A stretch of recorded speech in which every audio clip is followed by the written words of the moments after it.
So hello everyone. तो ये हमारा सेकंड लेक्चर है। ये सेकंड लेक्चर के अंदर अल्कीन को जो है हम शिफ्ट करते हुए सबसे पहले पढ़ेंगे अल्काइन, फिर बेंजीन और फिर सबसे लास्ट में पढ़ेंगे अल्कीन। उसका कारण ये है कि मेरे को आपको मार्कोनिकॉव रूल और जो है वो खराश इफेक्ट आपको समझाना है, तो बेटर होगा कि उसको सबसे लास्ट में ले। तो अल्काइन शुरू करते हैं।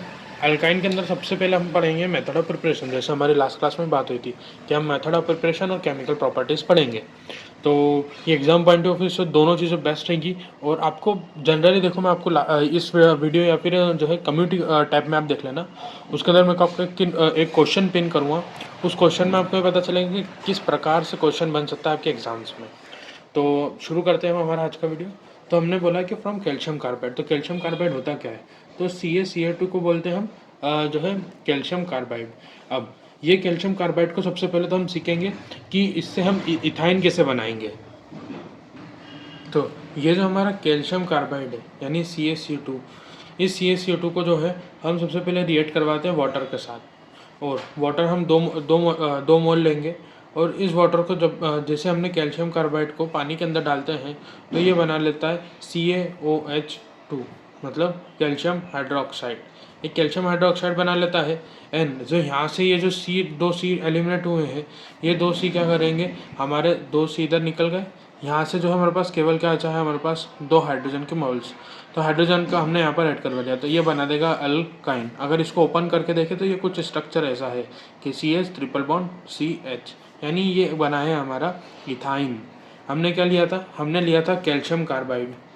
कैल्शियम कार्बाइड लिया था विथ, हमने रिएक्ट करवाई पानी के साथ उसका। और जैसे ही रिएक्ट करवाया तो उसने बना लिया कैल्शियम हाइड्रोक्साइड प्लस इथाइन। ये होती है हमारी फर्स्ट मेथड।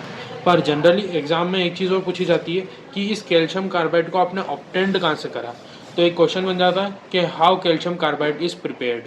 तो हमने लिया CaCO3, यानी हमने लिया कैल्शियम कार्बोनेट। जैसे हमने इस कैल्शियम कार्बोनेट को हीट करेंगे तो ये जो हीट करने पर क्या दे देगा हमें, CaO प्लस हमारे को CO2 यानी कार्बन डाइऑक्साइड दे देगा। इस CaO को लेंगे हम वापस, और इस CaO को जो है 3 कार्बन से जो है हम इसको रिएक्ट करवा देंगे। कैसे रिएक्ट करवाएंगे? तो हमने डाला CaO, कैल्शियम ऑक्साइड और कार्बन, इसे हम कार्बन ब्लैक बोलते हैं। तो इसने बनाया CaC2 प्लस कार्बन मोनोऑक्साइड, यानी इसने बना लिया एक तो कैल्शियम इसने बना लिया एक कैल्शियम कार्बाइड और एक बना लिया इसने कार्बन मोनोऑक्साइड। तो हमने ऑब्टेन करा कैसे कि कैल्शियम कार्बोनेट को हमने हीट करा, उससे बना calcium oxide plus carbon dioxide.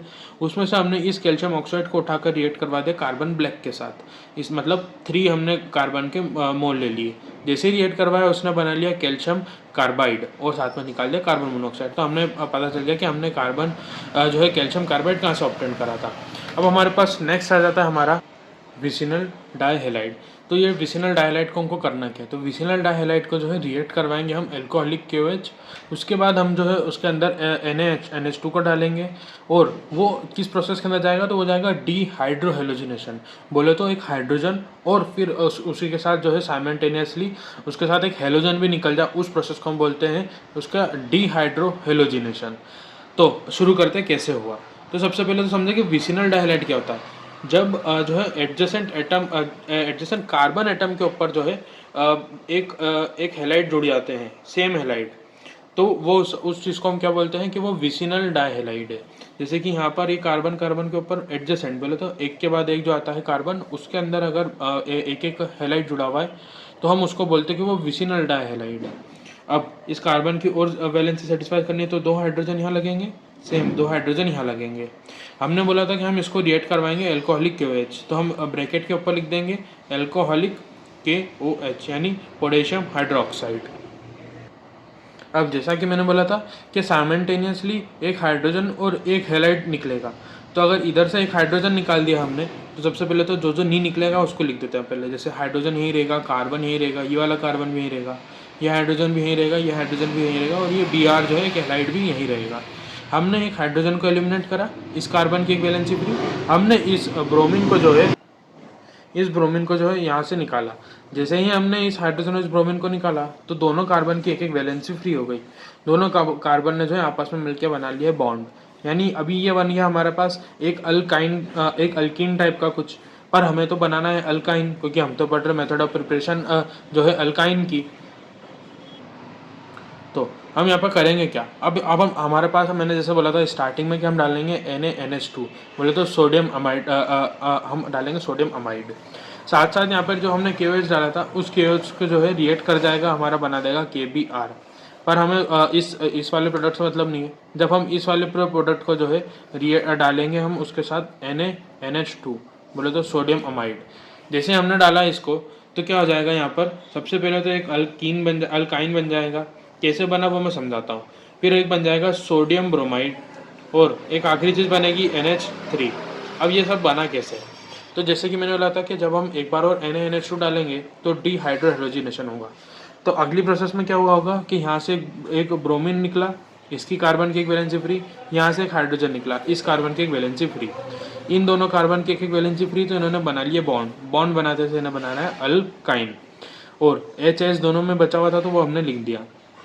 अब यहाँ पर ये जो NaNH2 था ये भी टूटा होगा, तो जैसे ये टूटा तो ये जो Na था जो यहाँ से ब्रोमीन निकला उसने उसके साथ रिएक्ट करके जो है यहाँ पर बना लिया NaBr। और अब यहाँ से क्या बचा, एक NH2 और ऊपर से बचा हमारे पास एक हाइड्रोजन, तो इस NH2 और इस हाइड्रोजन ने मिलकर बना लिया NH3। तो हमने बना लिया फाइनली एक इथाइन। अब एक बार और वापस समझा देता हूँ मैं एक बार फटाफट से। क्या हमने बनाया, सबसे पहले एक विसिनल डाइहैलाइड लिया। विसिनल डाइहैलाइड लिया तो कैसा कि ये दोनों इसमें हम करवाएंगे डिहाइड्रोहेलोजिनेशन। तो डिहाइड्रोहेलोजिनेशन बोलते हैं एक बार हाइड्रोजन निकालेंगे फिर एक बार ब्रोमीन निकालेंगे। मतलब हमने उसके लिए क्या डाला, सबसे पहले एल्कोहलिक KOH। एल्कोहलिक KOH डालने से इस कार्बन ने एक हाइड्रोजन रिलीज करा, इस कार्बन ने जो है यहाँ पर एक ब्रोमीन रिलीज करा, दोनों की एक एक वैलेंसी फ्री, इन दोनों ने बना लिया बॉन्ड। अब ये जो हमारे पास कंपाउंड आया इसको हमने अगेन रिएक्ट करवा दिया NaNH2 के साथ। इस NaNH2 के साथ रिएक्ट करवाते से ही इस कार्बन ने एक Br को निकाला और इस कार्बन ने एक हाइड्रोजन को निकाला। जैसे ही यही हुआ दोनों कार्बन की एक एक वैलेंसी फ्री हुई और उन्होंने बना लिया एक अल्काइन। इस अल्काइन बनाने के बाद इस जो Br था इस Br ने Na के साथ रिएक्ट करके NaBr बना लिया, वहीं इस H ने जो है रिएक्ट करा NH2 के साथ और बना लिया NH3। यहाँ पर हमारी जो है मेथड ऑफ प्रिपरेशन अल्काइन की समाप्त होती है। अब हम शुरू करते हैं हमारा जो है केमिकल प्रॉपर्टीज़। अब हमने यहाँ पर जो है केमिकल प्रॉपर्टी समझनी है अल्काइन की। तो सबसे पहली प्रॉपर्टी हमारे पास आती है पॉलीमराइजेशन। पॉलीमराइजेशन के दो पार्ट होते हैं, एक लीनियर पॉलीमराइजेशन और एक साइक्लिक पॉलीमराइजेशन। तो सबसे पहले पढ़ेंगे हम एक लीनियर पॉलीमराइजेशन। लीनियर बोले तो एक के बाद एक जो है अपना बॉन्ड तोड़ते हुए ये कार्बन हट हो जाएगा। तो हमने क्या लिया, सबसे पहले एक इथाइन लिया। ऑफकोर्स हम केमिकल प्रॉपर्टी इथाइन की पढ़ते तो हमने एक इथाइन लेना है, तो हमने यहाँ पर ले लिया एक CH ट्रिपल बॉन्ड CH, एक इथाइन ले लिया। इस इथाइन का हमने करवाया पॉलीमराइजेशन, तो ब्रैकेट के ऊपर लिख देंगे हम पॉलीमराइजेशन। जैसे ही हमने ये करवाया तो ये क्या करेगा, यहाँ पर सबसे पहले लिख दो 4C लिख लो। हमें बताता है ऐसा क्यों हो रहा है। तो यहाँ पर ऐसा इसलिए करेंगे हम कि सबसे पहले ये वाला जो कार्बन है इसने इसका एक बॉन्ड फ्री करा, इस कार्बन ने एक बॉन्ड फ्री करा, तो जो है यहाँ पर तो इस कार्बन ने एक बॉन्ड फ्री करा, बोले तो यहाँ पर बचा डबल बॉन्ड H ऐसा का ऐसा, यहाँ पर एक फ्री हो गया तो हमने उसको इस तरफ लिख लिया। ऐसे इस कार्बन का H ऐसा का ऐसा, इस कार्बन ने भी एक बॉन्ड फ्री करा होगा तो वो ऐसा छूट जाएगा। अब क्या होता है कि ये हमारा एक मॉलिक्यूल बना। पर अब क्या होता है कि हम जनरली जो है सीखते हैं कि n नंबर ऑफ अगर हुए तो क्या बनाएंगे हम, तो हम लिखते हैं कि अगर n नंबर ऑफ CH हुए बोले तो हमारा इथाइन हुए, तो अब हम क्या करेंगे कि हमने पहले एक बॉन्ड तोड़ा तो वो बन जाएगा, इधर डबल बॉन्ड खुल जाएगा और इधर एक बॉन्ड छूट जाएगा। ऐसे ही इस कार्बन को देखोगे तो इसका यहाँ पर दो बॉन्ड और यहाँ पर एक बोले तो 3 बॉन्ड और एक हाइड्रोजन से उसने बना रखा। अब ऐसे ही एक और कंपाउंड खुलेगा तो कैसा हो जाएगा कि इस कार्बन के पास हाइड्रोजन था, इसका एक वैलेंसी फ्री हुई तो हमने इसको इधर लिख दिया और यहाँ पर बचा 2 बॉन्ड। इस कार्बन की जो है यहाँ पर एक था H, इस बॉन्ड ने जो है तोड़ा होगा बॉन्ड तो यहाँ पर एक फ्री बना लिया और यहाँ पर डबल बॉन्ड। तो इन दोनों ने मिलकर जो है एक इथाइन तोड़ा होगा, इन दोनों में मिलकर एक इथाइन तोड़ा होगा। अब जब इन दोनों ने तोड़ा होगा तो इन दोनों ने भी आपस में जो है रिएक्ट करा होगा, तो इन्होंने जो है आपस में जो सिंगल बॉन्ड बचा था इनके बीच में उन्होंने ऐसा बना लिया। अब ऐसे n नंबर ऑफ हो सकते हैं, तो n नंबर ऑफ हम पीछे लिख देते हैं ताकि क्या आगे लिखा है बोले तो हमारे पास नंबर ऑफ बल्क कितना है और पीछे लिखेंगे तो कितने नंबर ऑफ जुड़े हुए हैं उससे। ठीक है, तो ये था हमारा लीनियर पॉलीमराइजेशन। अगला आता है हमारे पास साइक्लिक पॉलीमराइजेशन। तो साइक्लिक पॉलीमराइजेशन में हम करते क्या है, हम अगेन उठाते हैं इथाइन उठाया हमने CH ट्रिपल बॉन्ड CH और इस बार 3 इथाइन उठाए और क्या करा हमने उसमें उसको हमने डाला रेड आयरन हॉट ट्यूब के अंदर। अभी रेड आयरन हॉट ट्यूब क्या है, तो सिंपली कोई सा एक मैकेनिज्म है, तो हमने लिख दिया यहाँ पर रेड हॉट आयरन ट्यूब, जो कि कितने केल्विन डिग्री पर है, तो वो 873 केल्विन पर है। ये उसका टेम्परेचर हुआ। जैसे ही ये टेम्परेचर होगा तो क्या हो जाएगा, सबसे पहले इसको अरेंज कर लेना चाहिए हमें कि एक सी एच यहाँ लिखा, एक सी एच यहाँ लिखा, एक सी एच यहाँ, एक सी एच यहाँ और एक सी एच यहाँ पर हमारा। ठीक है, तो अब क्या होगा कि इन दोनों कार्बन के, इन दोनों जो है इन तीनों के बीच में डबल ट्रिपल बॉन्ड था, तो जब एक बॉन्ड टूटा तो एक बॉन्ड यहाँ जाएगा, ऐसे ही एक बॉन्ड जब इसका टूटेगा तो एक बॉन्ड यहाँ आ जाएगा। सिमिलरली जब इनके बीच में 3 बॉन्ड थे, अब इसको भूल जाओ, अगर इनके बीच में 3 बॉन्ड थे, एक एक बॉन्ड सबका टूटा, तो इस वाले का सी एच ने जो है इस वाले सी एच के साथ बॉन्ड बना लिया, वहीं इस वाले सी एच का एक बॉन्ड फ्री हुआ तो इस सी एच के साथ बना लिया। अब इन दोनों को देखें कि इन दोनों के पास ट्रिपल बॉन्ड थे, इन दोनों ने तोड़ा एक एक बॉन्ड, इन लोगों ने बना लिया सी एच के साथ। तो ये हमारा बना क्या, तो ये बन जाएगा हमारा बेंजीन। तो इसकी जगह हम क्या बना सकते हैं, एक और कि ऐसा लिखा और ये बना रहे हैं यहाँ पर एक डबल बॉन्ड, यहाँ पर एक डबल बॉन्ड और यहाँ पर एक डबल बॉन्ड, तो एक बेंजीन बन जाएगा। मतलब जब हम साइक्लिक पॉलीमराइजेशन करवाते हैं अल्काइन का, तो वो बेंजीन बना लेता है, एक एरोमेटिक कंपाउंड बना लेता है, जो कि हो जाएगा C6H6। ठीक है, तो यहाँ पर हमारा ये केमिकल प्रॉपर्टी 2 प्रॉपर्टी खत्म हो। अगला आता है electrophilic addition reaction. Electrophilic addition reaction और उसके अंदर आता है हमारे पास ए वाला पार्ट, हाइड्रोजिनेशन। हाइड्रोजिनेशन बोले तो एडिशन हो जाए हाइड्रोजन का। देखो हमारे पास जो है अल्काइन के अंदर है ही कुछ भी नहीं। सबसे पहले हमारे पास मेथड ऑफ प्रिपरेशन के अंदर केवल 2 मेथड प्रिपरेशन की है, वहीं केमिकल प्रॉपर्टीज़ के अंदर भी 2 है, एक पॉलीमराइजेशन और एक आ जाती है हमारे पास दूसरी इलेक्ट्रोफिलिक एडिशन रिएक्शन। पर ये जो केमिकल प्रॉपर्टीज़ की जो 2 काइंड है, इसके अंदर हमारे पास मल्टीपल ऑफ चीज़ेज है। तो सबसे पहले हमारे पास आती है हाइड्रोजिनेशन। तो हाइड्रोजिनेशन ऑफकोर्स हम करवाएंगे अल्काइन का, तो हमने ले लिया एक अल्काइन। अल्काइन कौन सा ले लिया हमने, प्रोपाइन ले लिया। प्रोपाइन बोले तो CH3 single bond C triple bond CH। जैसे ही हमने इस अल्काइन को रिएक्ट करवाएंगे हमारे हाइड्रोजन के साथ, बोले तो हमने एक H2 डाल दिया। तो अब हाइड्रोजिनेशन की कंडीशन याद करो, जो मैंने अल्केन में भी समझाई थी कि हम डालेंगे निकल, प्लेटिनियम और प्लेनेडियम, जो कि क्या है, एक कैटलिस्ट है। जैसे ही इस कैटलिस्ट को हम क्या करेंगे, डाला, तो ये यहाँ से क्या करेगा, ये CH3 ऐसा का ऐसा, ये C ऐसा का ऐसा, यहाँ पर एक बॉन्ड जो है टूटा होगा, एक बॉन्ड टूटा होगा तो यहाँ पे अब डबल बॉन्ड ही बचा होगा, और डबल बॉन्ड बचा तो इस कार्बन की एक वैलेंसी फ्री, इस कार्बन की एक वैलेंसी फ्री। ये हाइड्रोजन टूट के एक हाइड्रोजन यहाँ पर आया होगा और दूसरा हाइड्रोजन यहाँ पर आया होगा, यानी इन्होंने बना लिया क्या, हमारा प्रोपीन। अब फिर हम जो है एक बार और इसका जो है हाइड्रोजिनेशन करवा देते हैं। हाइड्रोजिनेशन बोले तो निकल डाला, फिर हमने प्लेटिनम डाला, फिर प्लेनेडियम डाला, बोले तो हमने कैटलिस्ट डाले। जैसे ये कैटलिस्ट डाले तो ये CH3 ऐसा का ऐसा, कार्बन ऐसा का ऐसा, एक सिंगल बॉन्ड और एक CH, जो यहाँ पर H होगा और पहले से एक यहाँ पर क्या होगा, एक H2। ठीक है, इसको हम लिख सकते हैं ना ऐसे कि ये CH3 CH double bond CH2, वही मैंने यहाँ लिख लिया कि CH3 CH CH2। अब यहाँ पर एक बॉन्ड टूटा हुआ तो यहाँ पर एक सिंगल बॉन्ड बचा, इस कार्बन की एक वैलेंसी फ्री होगी बॉन्ड टूटने से, वहीं इस कार्बन की भी एक वैलेंसी फ्री हो गई होगी। हमने जो है हाइड्रोजन को ऐड करवाया था, तो इस हाइड्रोजन को ऐड करवाने में एक हाइड्रोजन यहाँ आया और एक हाइड्रोजन यहाँ आया, यानी इन लोगों ने बना लिया आपस में CH3 CH2 CH3। बोले तो यहाँ पे हमने बना लिया अल्केन, और अल्केन भी कौन सा बना लिया हमने, प्रोपेन। यानी हम एक अल्काइन को जब हाइड्रोजनेशन करवाएंगे तो हम बना लेंगे प्रोपीन, और उसी प्रोपीन को एक बार और हाइड्रोजनेशन करवाकर हम बना सकते हैं अल्केन। तो कोई भी पूछे कि जो है अल्काइन में, अल्काइन को हम जो है हाइड्रोजनेशन करवा के कैसे बना सकते हैं प्रोपेन, तो इस तरह से बना सकते हैं। यानी ये हो गई एक केमिकल प्रॉपर्टी। अब दूसरी केमिकल प्रॉपर्टी हो जाती है हमारे पास हेलोजिनेशन। तो अगली मेथड आ जाती है हमारे पास हाइड्रोहेलोजिनेशन। हाइड्रोजनेशन बोले तो एक बार हाइड्रोजन है और उसी साइमल्टेनियसली जो है हमारे पास हेलोजिनेशन हो। तो हमने ले लिया CH3 C triple bond CH, यानी हमने ले लिया यहाँ पर एक प्रोपाइन। इस प्रोपाइन को हमने डाला HBr।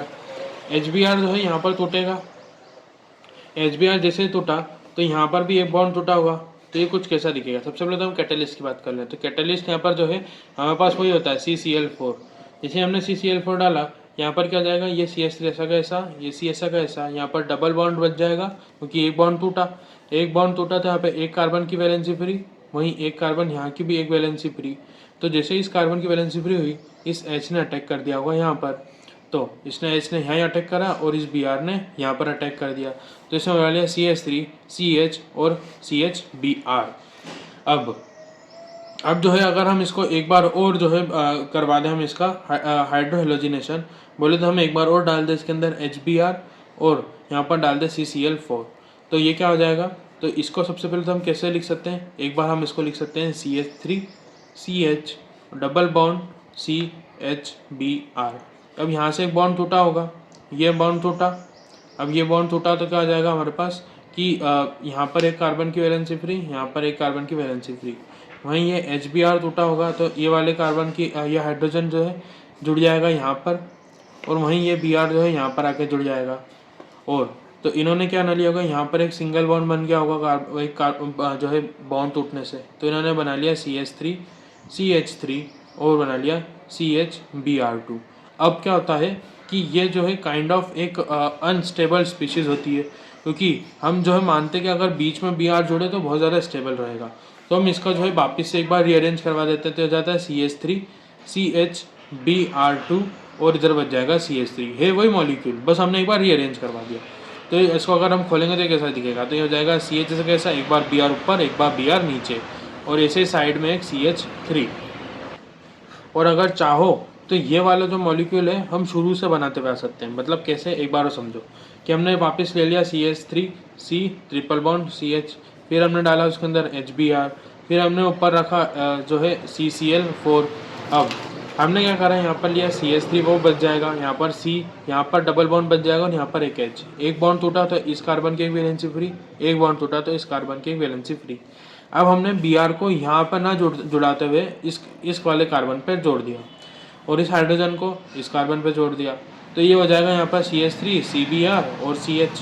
इसको हमने फिर से जो है हाइड्रोहेलोजिनेशन करवाया तो फिर HBr डाल दिया, HBr डाला तो बच जाएगा CH3 CBr नीचे ऐसा कैसा, डबल बॉन्ड की जगह एक बॉन्ड टूटेगा तो एक बॉन्ड बच गया। अब C ऐसा कैसा, फिर एक हाइड्रोजन नीचे लटका हुआ है, तो इस कार्बन की एक वैलेंसी फ्री हुई बॉन्ड टूटने से, वहीं इस कार्बन की भी एक वैलेंसी फ्री हुई। अब इस Br ने फिर अटैक कर दिया ये वाले कार्बन पे और ये हाइड्रोजन ने अटैक कर दिया इस पर, तो ये हो जाएगा CH3 CBr और यहाँ पर हो जाएगा CH3। जो है हम वही चीज़ जो अभी तक कर रहे थे, यहाँ पर जो है हमने एक शायद जो है वैलेंसी फ्री नहीं कर रखी है, तो यहाँ पर हो जाएगा ये कुछ ऐसा। तो ये हो जाता है हमारे पास हाइड्रोहेलोजिनेशन। तो ऐसे ना करते हुए अगर ये रीअरेंजमेंट वाला फंडा समझ में नहीं आया तो डायरेक्ट आप ये भी कर सकते हैं, ये भी जो है अलाउड है।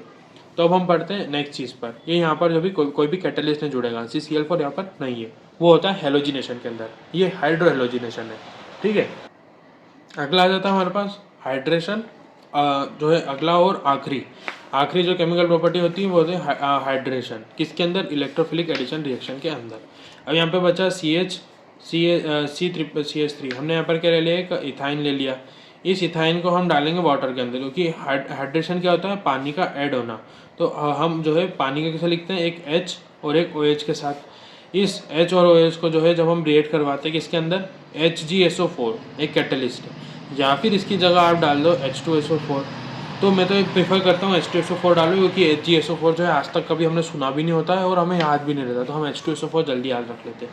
अब हमने क्या करवाया, यहाँ पर इसका बॉन्ड हमने तोड़वाया, साथ ही साथ जो है एक इथाइन का भी बॉन्ड टूटा हुआ, तो यहाँ पर जो ट्रिपल बॉन्ड था वो बच गया यहाँ पर डबल बॉन्ड, इस कार्बन की एक वैलेंसी फ्री, इस कार्बन की एक वैलेंसी फ्री। यहाँ पर जो है इस हाइड्रोजन ने अटैक कर दिया, वहीं पर इस OH ने इस वाले कार्बन के ऊपर अटैक कर दिया। अब क्या होता है, इस मेथड के बाद हम जो है रिएक्ट करवा, हम यहाँ पर बनाते हैं टॉटोमेरिज्म बोले तो एक रीअरेंजमेंट प्रोसेस करवाते हैं। तो टॉटोमेरिज्म बोले तो ये आपने जो है किस में पढ़ा होगा, इसमें आप लोगों ने पढ़ा होगा लास्ट चैप्टर में GOC के अंदर। तो टॉटोमेरिज्म करवाएंगे वाले तो रीअरेंजमेंट करवाएंगे। तो क्या होता है कि अगर इसको हम ओपन कर लें एक बार, ये रफ वर्क कर रहा हूँ मैं यहाँ पर, ठीक है, कि अगर इसको हम ओपन कर लें तो ये हो जाएगा C के ऊपर एक होगा हाइड्रोजन, साथ ही साथ में एक साइड में होगा, वहीं एक हाइड्रोजन C के ये वाले के इधर होगा और OH ऊपर होगा। अब क्या होता है कि यहाँ से एक बॉन्ड हम तोड़ रहे हैं, सॉरी यहाँ से हम बॉन्ड नहीं तोड़ रहे हैं, जो है सॉरी बॉन्ड तोड़ रहे हैं, और ये बॉन्ड तोड़ के हम क्या बना रहे हैं, यहाँ पर एक वैलेंसी फ्री, यहाँ पर एक वैलेंसी फ्री, इस हाइड्रोजन को निकाल के हमने यहाँ पर भेज दिया, और ये ऑक्सीजन का 2 वैलेंसी होती है, जुड़ा एक वैलेंसी से है, तो ये जो कार्बन की एक और वैलेंसी फ्री है ये बना लेते हैं इसके साथ डबल बॉन्ड। फिर से समझो कि एक C है, उसके ऊपर एक H जुड़ा हुआ था और साइड में भी एक H जुड़ा था, ऐसे कार्बन के डबल बॉन्ड थे जहाँ पर एक CH एक H से जुड़ा था और एक OH से जुड़ा था। हमने यहाँ पर करवाया टॉटोमेरिज्म, तो यहाँ का एक बॉन्ड फिर छोड़ा, यहाँ पर एक बॉन्ड, एक कार्बन की वैलेंसी फ्री, वहीं एक कार्बन की वैलेंसी यहाँ भी फ्री। ये वाले कार्बन से जो ये वाला हाइड्रोजन था इसने ले लिया, और ये जो ऑक्सीजन था ये सिंगल बॉन्ड से जुड़ा हुआ है, और ऑक्सीजन की होती है 2 वैलेंसी, तो ये जो कार्बन की एक और वैलेंसी फ्री है इससे जो है हमारा कार्बन ऑक्सीजन जुड़ जाएगा। तो ये बना क्या लेगा, CH3CHO, यानी ये बना लेगा एक एल्डिहाइड। CHO जहाँ भी जुड़ता है वो बन जाता है एल्डिहाइड। तो जैसे हमने टॉटोमेरिज्म करवाया ये हमारा बना देगा CH3 सिंगल बॉन्ड CHO, यानी बना लेगा एक एल्डिहाइड, और एल्डिहाइड भी कौन सा बनाएगा, ये प्रोपेनल, तो ये बना लेगा हमारे पास प्रोपेनल। ठीक है, तो अब हाइड्रोजनेशन अगर करवाएंगे इथाइन का तो वो बना लेगा हमारे पास, टॉटोमेरिज्म करवाने के बाद वो बना लेगा हमारे पास एक एल्डिहाइड, और एल्डिहाइड कौन सा बनाएगा, तो जो भी आप कार्बन लोगे रिस्पेक्टिव में उसके साथ बना लेगा। जैसे यहाँ पर हमने इथाइन लिया था तो उसने बना लिया प्रोपेनल, सॉरी ये है इथेनल, सॉरी ये इसने बना लिया इथेनल, जो इथाइन लिया था उसने बना लिया इथेनल। तो ये था हमारे पास जो है हमारा इथाइन का पूरा कॉन्सेप्ट, सॉरी अल्केन का पूरा कॉन्सेप्ट। मिलते हैं नेक्स्ट वीडियो के अंदर जिसमें हम पढ़ेंगे बेंजीन। आते हैं नेक्स्ट वीडियो में। Thank you very much.